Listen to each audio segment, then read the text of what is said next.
ছোট এই ডিভাইসগুলো চাকরি প্রার্থী পরীক্ষার্থীর কানের মধ্যে এমনভাবে ঢুকিয়ে দেওয়া হতো বাইরে থেকে, যা বোঝার কোনো সুযোগ নেই।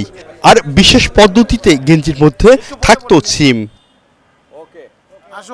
সরকারি পরীক্ষার প্রশ্ন জালিয়াতির সঙ্গে যুক্ত এমন এক চক্রের 7 সদস্যকে গ্রেপ্তারের পর ডিবি পুলিশ বলছে, পরীক্ষা শুরুর 2-3 মিনিট আগে প্রশ্নের ছবি পেয়ে যেত চক্রটি।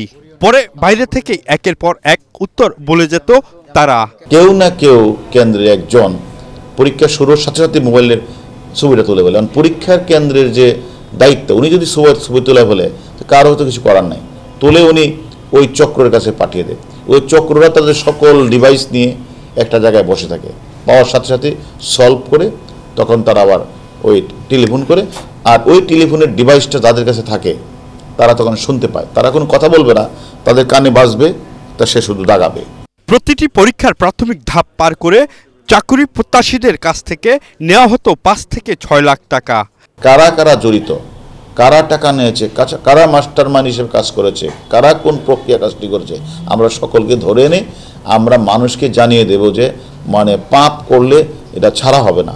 অসাধু উপায়ে অবলম্বন করে চাকরি না খুঁজতে অভিভাবক সহ চাকরি প্রত্যাশীদের সতর্ক করে দেন ডিবি প্রধান। তারা পরীক্ষা। সাইফুল ইসলাম নয়ন, এশিয়ান টেলিভিশন, ঢাকা।